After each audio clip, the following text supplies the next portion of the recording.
Last week I was reminded of a feeling I've gone most of my adult life trying to forget. And that feeling can all be tied back to one lesson, one painful lesson that I really wish I didn't have to keep learning over and over again.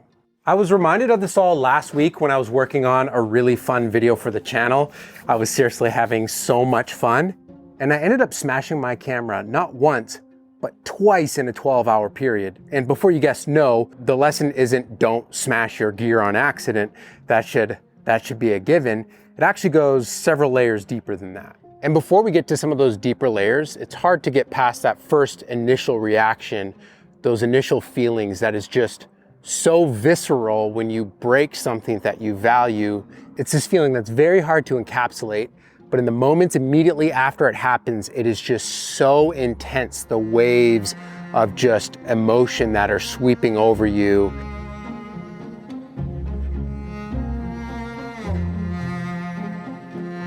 "12 years ago, when I was 16 years old, was the first time that I ever experienced a feeling even remotely close to this.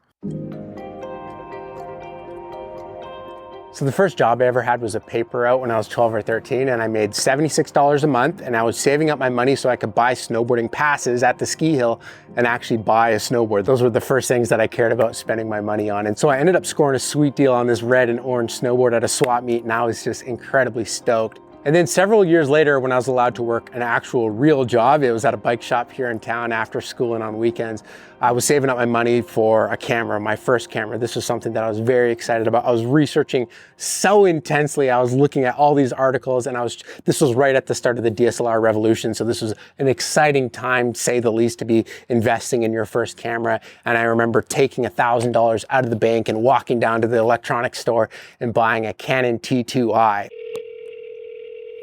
Hey, Rob. Hi, Levi. If I said that fateful day at Mount Baker, does that mean anything to you? It does coming from you.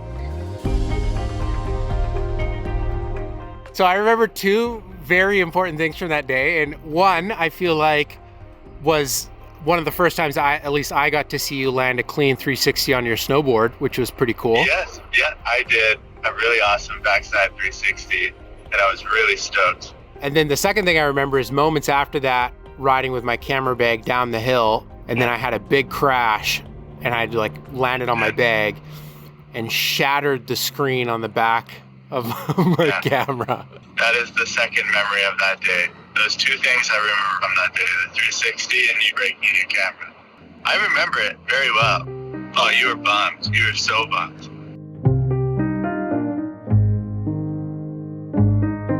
That feeling of sitting down in the ski lodge, looking out at the hill alone, moments after, the hours after I broke my first camera, and just sitting there with the sinking feeling of the gravity of breaking a tool that I invested all of the money I had at the time. And I remember having this conversation with my parents and saying, they were encouraging me, you should be saving for things like college. And I remember trying to say, you don't understand, buying this camera is how I want to pay for college. This is how I want to attempt to seek making a living, doing a career. This is how I want to pay for things, is these tools. And so to have all of that emotion and feeling riding on breaking it and not being able to use it and sitting in that, I definitely felt this kind of ultimatum style decision of, should I quit? Should it be done? Should I be over? Or do I get scrappy and do whatever I can to fix this situation and keep trying?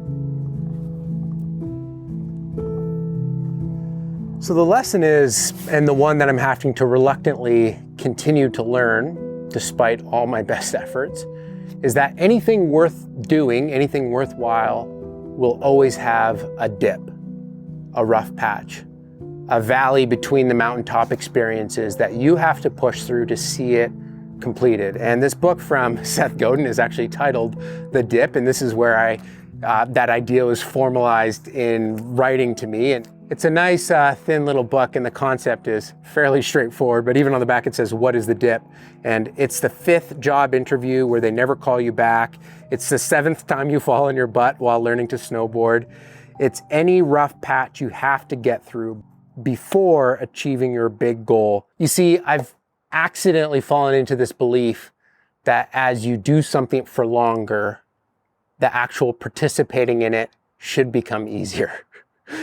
And don't get me wrong, there's certain things that definitely have become easier. Learning how to back up your footage so you don't lose it, learning how to charge your batteries before a trip, learning how to pack your gear. There's a lot of things that you learn that make it easier, but the parts that I actually care about, the storytelling, the creating things you're proud of, that process has never gotten easier. In fact, I would argue for me, it's actually gotten harder. And this is such an interesting lesson to keep just running straight into, where anything that's worth doing has a dip.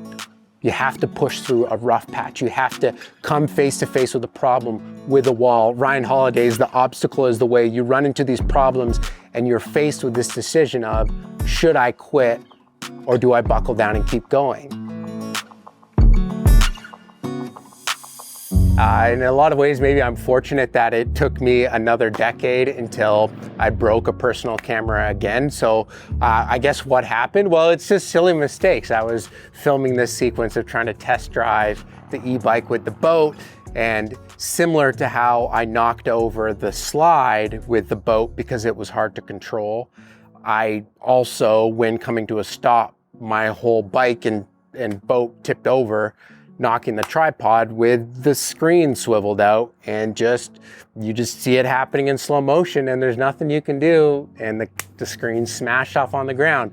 That certainly brought back a lot of really intense feelings for me. And I really care about the gear that I use. I try my best to look after it, but also use it to do a great job on the videos I work on. And I don't change my camera systems often. I usually use my cameras for 5+ years, and I develop a relationship with it.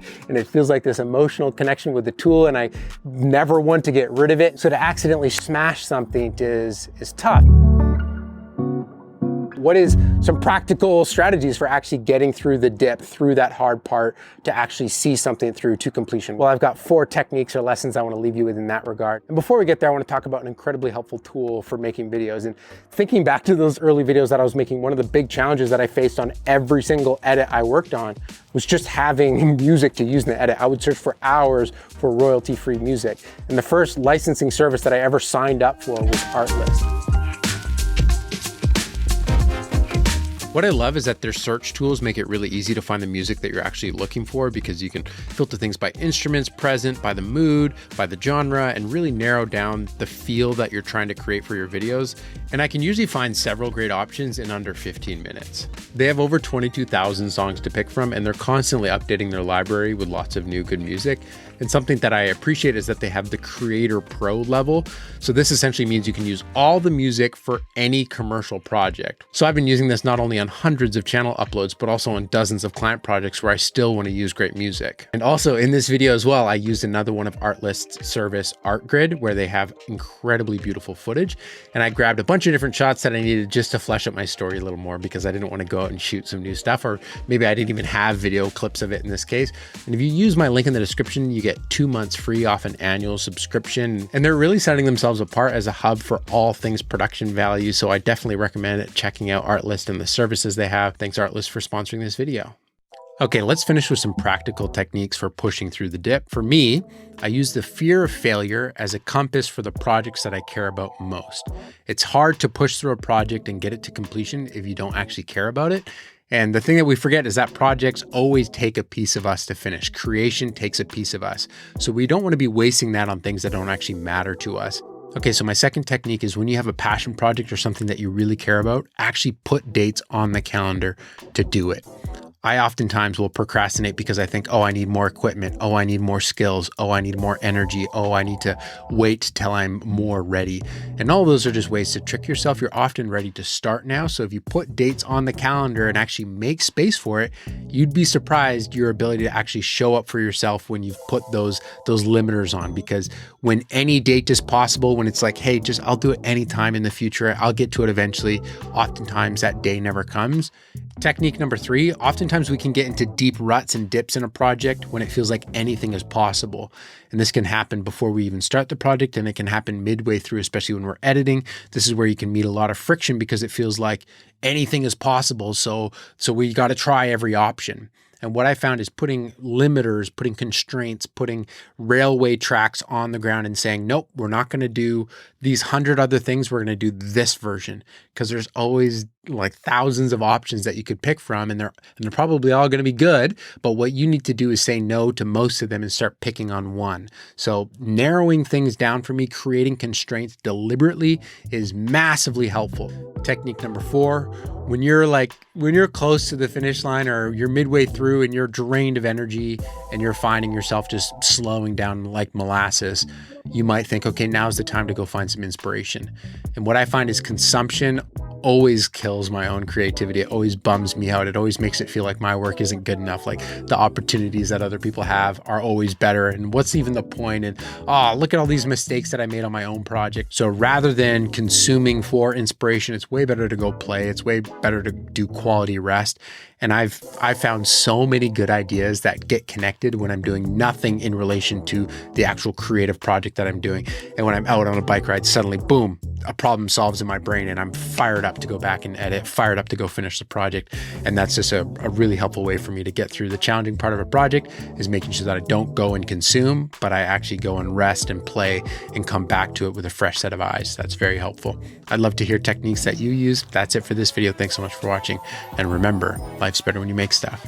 Peace.